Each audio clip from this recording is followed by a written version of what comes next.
Hi, everybody. This is Meagan Sutton here. I see we have most participants, but a couple more people will join as we go, but I think we should get started. Thank you so much for coming to our first inaugural webinar here at SVP Vancouver.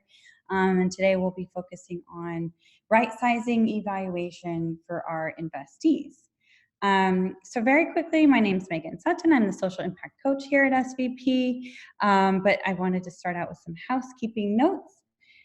During today's presentation, your microphones will be on mute for the most part and your video off. However, I'll be asking you for your input from time to time, and at those moments, we'll open up the floor for you to either speak your response or type it into the chat box at the bottom of the screen. When you do send a chat, please make sure it goes to everyone.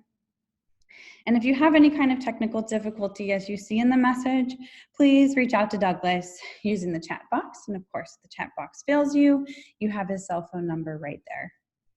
And then at the end, there will be time for questions. And during that time, we'll make sure that all the mics are unmuted so we can have a discussion or ensure that everybody gets a chance to ask their questions. So with that note, I'll go ahead and begin. So moving on to the first slide.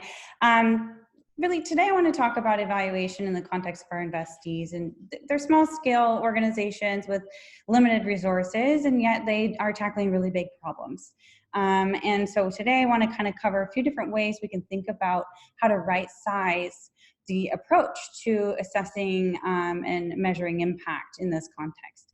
So as a quick warm-up, I wanted to actually throw the question out there to everybody to think back, and you can think back to investees you've worked with or other organizations outside of SVP, and think about what do you think charities are struggling with when it comes to evaluation from your perspective, from your experience thus far. Feel free to go ahead and speak up, or you can type your response in the chat box if you have your response.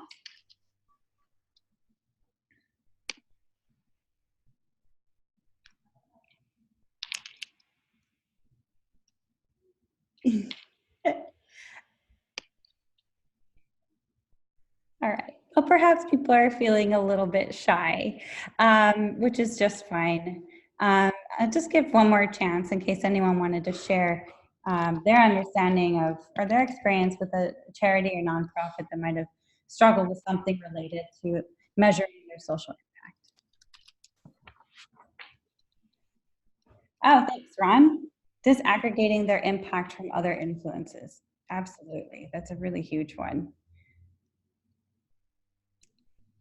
Well, actually, that's a really nice segue into the next slide. So thank you, Ron. And there'll be opportunity to share more as we go forward. I'm actually hearing an echo. I'm not sure if that's something on my, okay, yep. I've got Douglas next to me working on the technical side.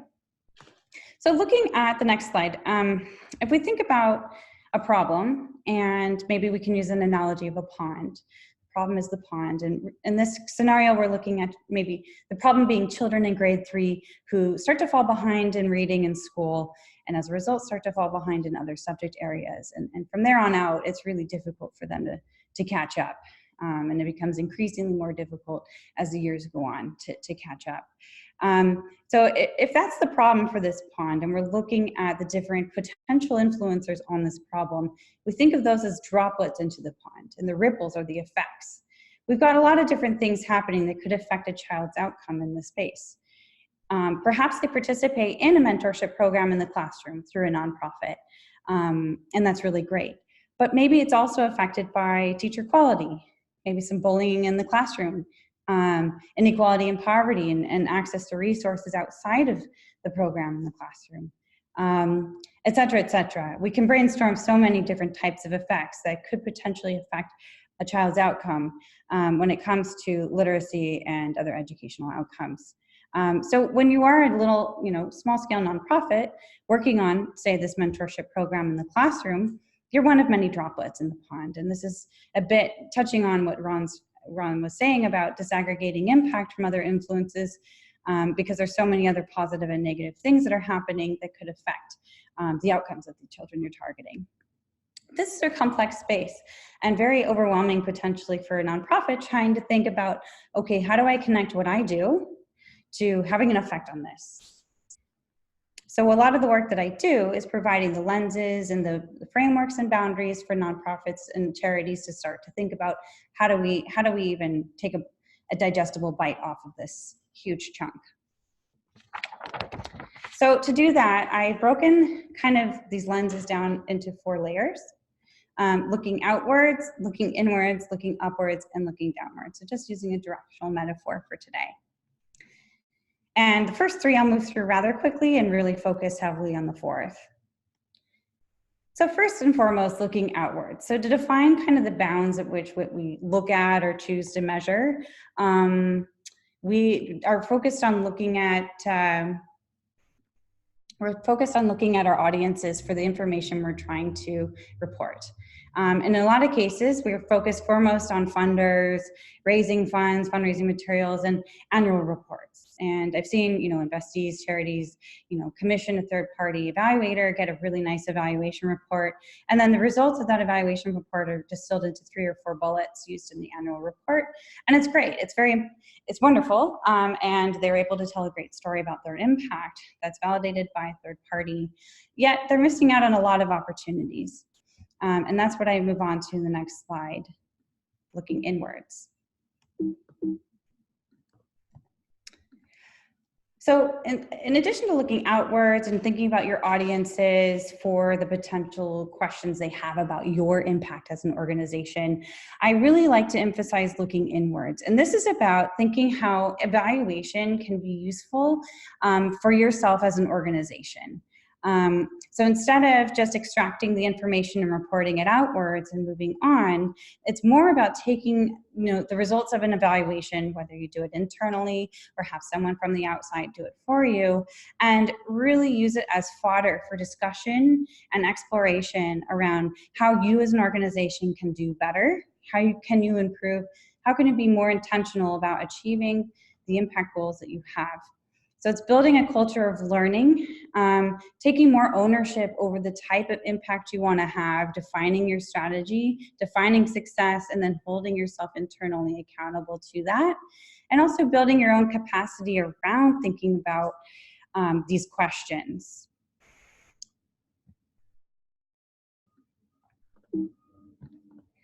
So the next direction that I want to emphasize is about looking upwards. So when we're looking upwards, I want to do it in reference to this next slide, which is a pyramid, an upside down pyramid.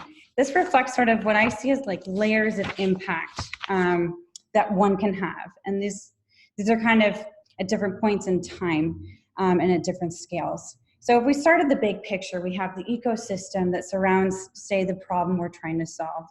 From that, there's us, the organization. We're in the blue areas. And we have our organizational strategy, which then defines our program activities. And we put those activities into place, we implement the program, and we have the results. So it's really these 3 things that we're trying to align appropriately with the ecosystem of the problem. And to make this a little bit more concrete and realistic, I have worked with nonprofits in the past that say, come to me and think, oh, okay, we've been operating for over a decade and we haven't really looked up in a long time. We've been doing business as usual and we're not quite sure what kind of impact we're having and what our relevance is to the ecosystem of the problem. Think about the bravery it would take for a nonprofit to pause and say and ask those questions about themselves. But it's incredibly important in the beginning of a process of realigning your resources, your activities with the problem you're trying to solve in its current state. Becoming up to date with the forces that can affect the problem you're trying to solve, knowing who the new actors are in the space, who you could potentially collaborate with, who are the new problem makers getting in the way, etc. Being aware of this ecosystem doesn't mean you have to be responsible for it. It's more about understanding what's there so you can then position yourself strategically within that ecosystem, being mindful of your model and being mindful of your resources and your capacity limitations. So that's a big piece of looking upwards. The second piece of looking upwards is about connecting your organizational strategy to that ecosystem. And it's an evaluation tool that's incredibly important for that is the theory of change, something we've all heard a lot about, and I've talked about a bit in previous presentations, so I won't redefine it here. But what I will say is it's really important to help investees think about their theories of change. Most investees or charities at this scale might not actually have one that's been rigorously kind of put together, or might not have one at all. And that's not a critique, it's more of a function of resourcing, time, and capacity. So it's great that we're able to come in and help our investees build this out together. But it's sometimes a discovery process. A lot of leaders in the organization may have different ideas of what that theory of impact is. So to get it down on paper is a process in and of itself, building consensus and building discussion and highlighting areas of differences to show really where do we really think we're making a difference and how does that connect to the greater problem. Also, as I've mentioned in previous presentations, the theory of change is a series of causal effects linking what you do all the way to the effects you're trying to have on the problem and everything in between. It might be if I give away a meal, a child will not go hungry. If a child doesn't go hungry, they'll show up to school and participate more in the classroom. If they do that, they're more likely to graduate, and so on and so forth. And in that example I just provided, as you can tell, the degree of control that we're able to have over those impacts really lessens quite quickly. And there's so many other influencing factors that it's really hard to make that explicit connection between what I did today and whether or not a child is going to be able to graduate or not. The theory of change allows us to kind of draw out the connections between that and test and challenge those causal links to help us look for existing evidence that may help us validate those links or to help us look at what we can evaluate internally. I could go on about theory of change for a whole session, and I will not do that, so I'm going to move on to the big piece. Looking downwards. So what I mean by this is really looking down this pyramid at the program activities and the program results. And the big questions that are often we ask are our program activities operating as intended? And then, are our end users experiencing the outcomes we intended? And at this point, we are assuming that the outcomes we intend are aligned with our theory of change, which is rooted in evidence and is tied to the relevance of the ecosystem. So we're zooming in. But before we can really think about outcomes and the social impact our project or program is having, it's important to make sure that what we're doing is actually happening in the way that we intended, the internal program activities. So I'll be diving into that first. When we look at internal operations of a program, here are a few, kind of low-hanging fruit areas an investee can look at to understand whether or not their program is operating in the way they intended. So first, for example, we have financial data, and this is more than just the financials and the due diligence behind that, but more about looking at money and expenditures as tied to particular outputs. And outputs are any kind of data or number that's tracking activity. This could be number of volunteers recruited, number of books distributed, number of kids reached, depends on the model. Using this output data strategically and tying it to financial data, we can look at how efficient an organization is being at a regional level, at a population level, at a school level, et cetera, to help pinpoint areas of inefficiencies or breakdowns in the process of the system. I'll get into an example in a minute. And the third, fourth, and fifth ones are really about the people. Are we targeting the right people? Are they actually engaging in the program? And what's the quality of that engagement? And feedback, looking at whether or not they actually feel the program is serving their needs and are they satisfied with the program.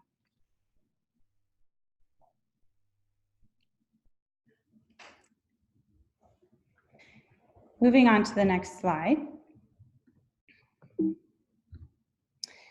I want to kind of highlight a very exemplary, this isn't a real one, but it's close, of a service chain. of a typical nonprofit that we might fund using a school-based delivery model. So looking at the school-based delivery model, we may have a headquarters, and they're working with their own staff who coordinate with schools, recruiting the schools, bringing them on board. At each school, they may have a liaison that's within the school staff to help coordinate the program at each of the schools and be a single point of contact. The liaison then, identifies teachers within the school who can implement the program. Teachers are paired with a group of volunteers, and helps manage them during the time of the mentorship for the reading program, for example. And then the volunteers are interacting with the kids. So we can see how far away HQ is from the kids, and that's okay, but this is a great opportunity for these 5 areas of monitoring. And it's actually these are kind of the 5 areas I don't always see in full force in a typical invest-year nonprofit of this size, measuring and monitoring. And these are, like I said, low-hanging fruits and often low cost to track. It's just a matter of putting the systems in place and thinking about what you actually do want to measure. Sorry, I'm having some challenges here with the slides. Okay, so let's stick with this service chain and start to think about how we can apply the 5 different areas of monitoring the operations of a program. So for example, if we take the first 2, financial data and activity tracking data, we can think about how this could be really useful in tracking something like volunteer retention rates. And because there could be a lot of cost in maintaining and training those volunteers, and the organization can be more efficient if they're able to retain their volunteers. Of course, if volunteers are exiting quickly, it's an opportunity to look at change and to look at problems and do some troubleshooting. But I wanted to put it out to the audience, to the group, if you could identify any other areas where you think tracking kind of output data or numbers and or financial data could be helpful in monitoring the quality of this service chain.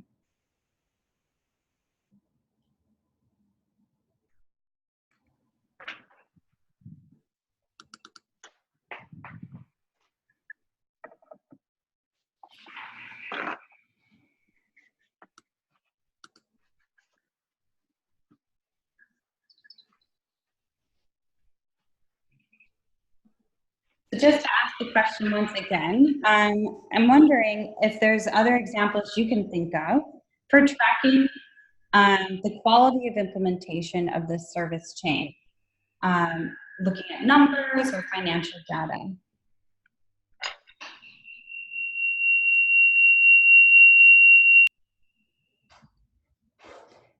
And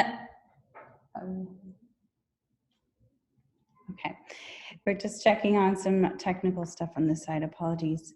So another example I might offer then is, it could be useful potentially for an organization to look at the optimal ratio of school coordinator to school liaison and potentially identify areas where maybe school coordinators are stretched thin and they have too many schools that they're coordinating with.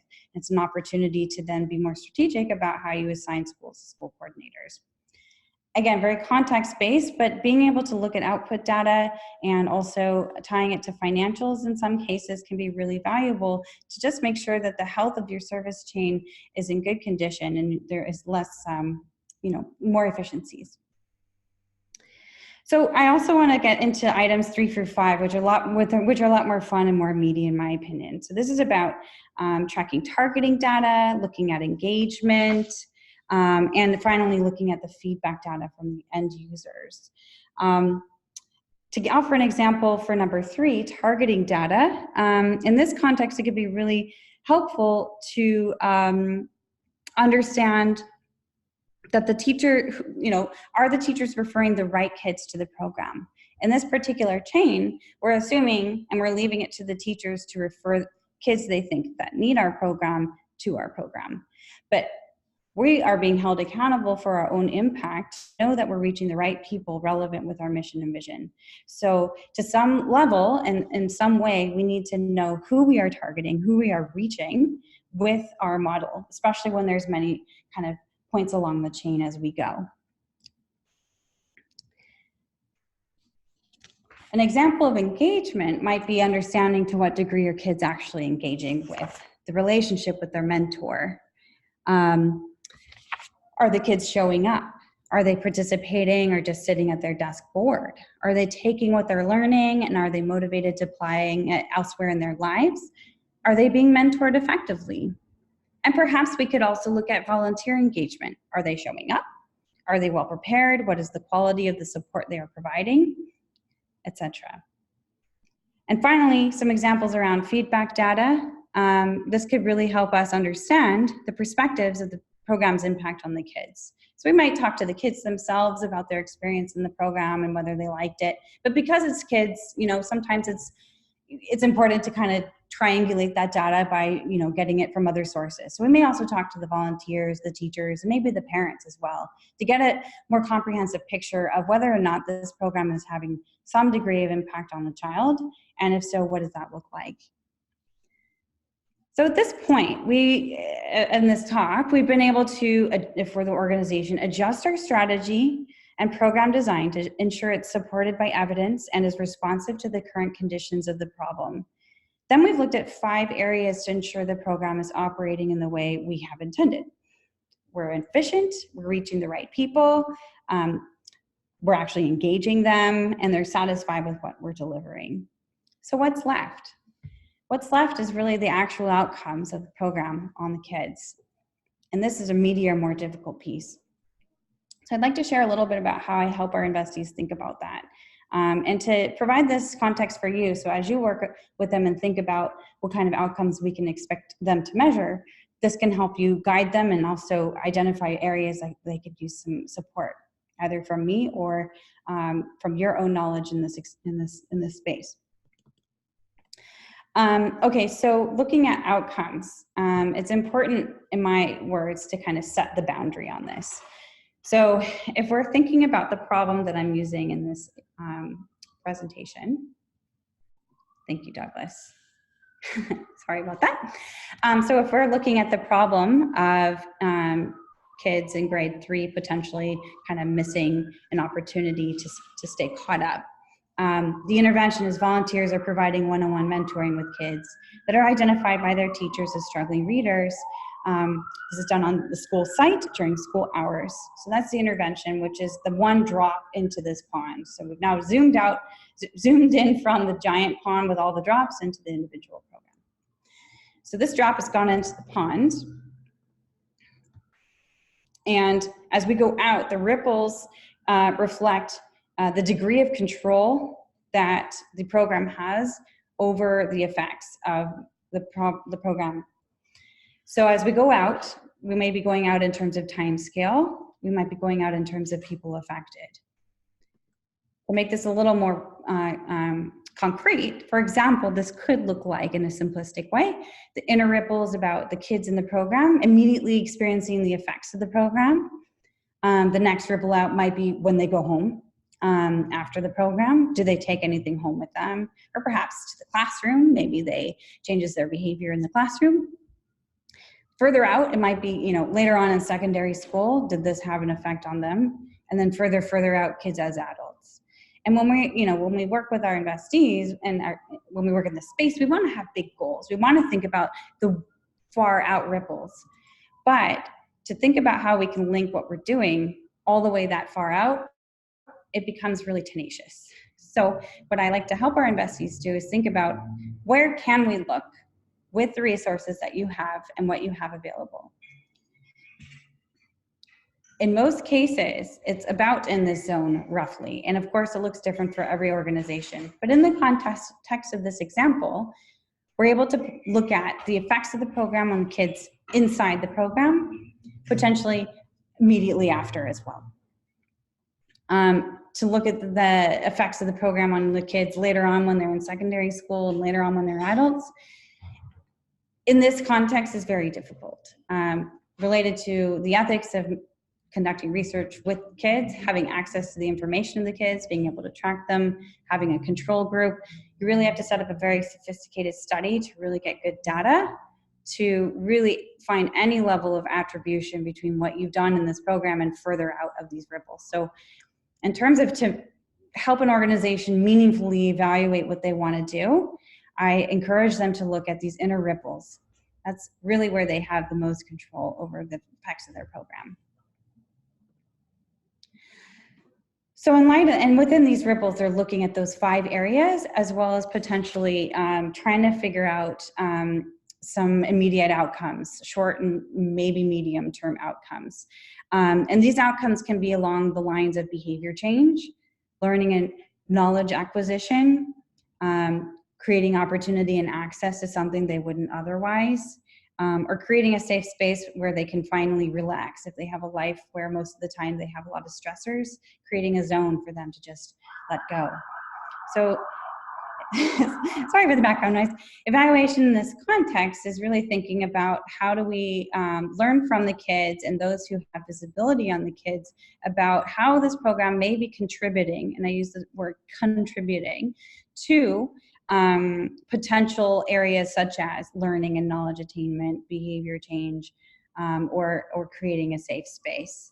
And this is where we're not able to actually create very strong causal, links between what a program does and what happens, without taking into consideration other factors that may be influencing these kids when they're in other places. And the types of indicators we're often addressing when we're looking at the evaluation of outcomes in the context of our investees are often across 5 areas of well-being: economic, physical, mental, cognitive, and social. And some of these are really hard to track, right? Especially in the short term. And so we do rely on some specific methods using survey design to and interviews and that sort of thing to capture kind of proxies for effects or proxies for these outcomes. For example, understanding to what degree a child might exhibit a willingness to try more from the beginning from the beginning in comparison to the end of the program. But we have to acknowledge the fact that there are many other things that could have affected that child during that span, and it wasn't necessarily the program that had that effect. So we use a few different methods that are rooted in evaluation, but it's not at the level of rigor that we might hope and expect when it comes to hardcore research. A common technique that's used in evaluation in cases like this, for example, is triangulation. So as I've mentioned, there's a lot of different people who have visibility on the kids in the program. If we triangulate the perspectives of different people on the same question of the outcome, we're able to get a little bit more of a solid picture of that outcome and the quality and nature of it. So in summary for this piece, as an investee, as a philanthropist working with nonprofits at the scale who are trying to reckon with evaluation and how to do it, you can help them think about looking up, looking down, looking in and out. And as they do that, to help them think about these things. 1, knowing the conditions around the problem and then aligning themselves alongside it. So making sure that their program model, the program design, activities are current and relevant to the conditions around the problem. The next is evidence informed. So the approach is informed by evidence and in some cases can be validated through evaluation. Being in touch with end users, understanding how well the program is operating as intended, and knowing their feedback. Are they happy with the program? Is it what they needed? Checking outcomes, understanding shorter term outcomes of the program, potentially short and medium term outcomes of the program. This all depends on the availability of the data that we can reach and the limitations with regard to that. Strategic, helping to build an evaluation plan to track what matters and to inspire improvement and learning. So in a lot of cases when I work with nonprofits, I'm helping them actually modify the evaluation tools they're using, which are usually surveys, but not always. A common set of challenges around this survey design is tracking a lot of information and asking for a lot of information that they don't actually do anything with. So having an evaluation plan can really help streamline and sharpen a tool like a survey so that you increase response rate because the survey is less hairy and long, but also you're actually asking questions in a way that reduces the risk of bias using best practice and improves the quality of the information you get. And in survey design, there are ways you can actually, ask questions so that you can segment results and understand whether the effects of a program are greater with a group that's engaged more than a separate group that's engaged less, which can tell us some very useful information internally and operationally. And finally, described accurately. So clearly and accurately articulating the effects of the program. So in some cases, when we're doing some, evaluation work, it's very tempting to try to claim a lot of impact when there's so many other factors that could have affected what's going on. So if a nonprofit did decide to do a pre and post survey of a program, understanding, first asking at the beginning, where on this ladder do you put yourself in terms of XYZ, like, I don't know, reading confidence. And it wouldn't be that explicit. The tool would be a little bit more subtle. And then asking the same thing at the end. We know that there are many other effects that could cause an increase in confidence in reading level, for example, or reading ability. So when you report on that, you have to be explicit about the fact that, you recognize that there are other effects that could affect that. Another way of accurate reporting that's important is to think about outputs. And oftentimes, it's very tempting for a charity or nonprofit to report numbers and growth of numbers of people reached this year compared to the previous year as impact. And it can even say our impact as the title of the annual report. And then it's, here's our growth. But what you're talking about is, your scale. What you've done is you've scaled, you've increased your scale outwards or upwards.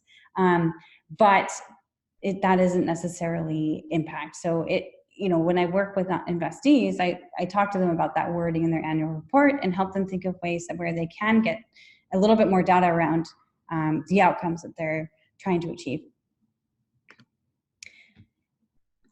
So I wanted to get into the weeds a little bit. This is a little bit risky for me. This might not be of particular interest, but I do want to bring this up just in case. I think it's important when we talk about evaluation and scaling evaluation appropriately for our investees. We talk about what do we even mean by evidence and what's credible, what matters.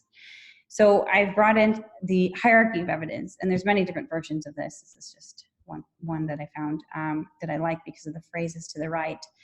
But when we look at the top, we're looking at randomized control studies, and these are high quality studies that are laborious, intensive, but also can if done well establish some level of causality or establish causality. But as you kind of move down this pyramid of hierarchy of evidence, you're less and less likely to establish true causality. But that doesn't mean that data doesn't matter. That data is still important. So where I would put kind of the type of data we're collecting for our from at the level of our investees is kind of around here. And this is where like survey data, interviews, case studies, focus groups, etc. This is kind of the type of information we're collecting. So yes, it is at the bottom of this hierarchy of evidence. But I kind of want to reframe it a little bit and think about, instead of a hierarchy, it's more about functionality. So when we look at our investees and what they're measuring, we see that, oh my goodness, I'm having some issues here. We see that when it comes to randomized control trials, it's telling us, is this particular intervention effective?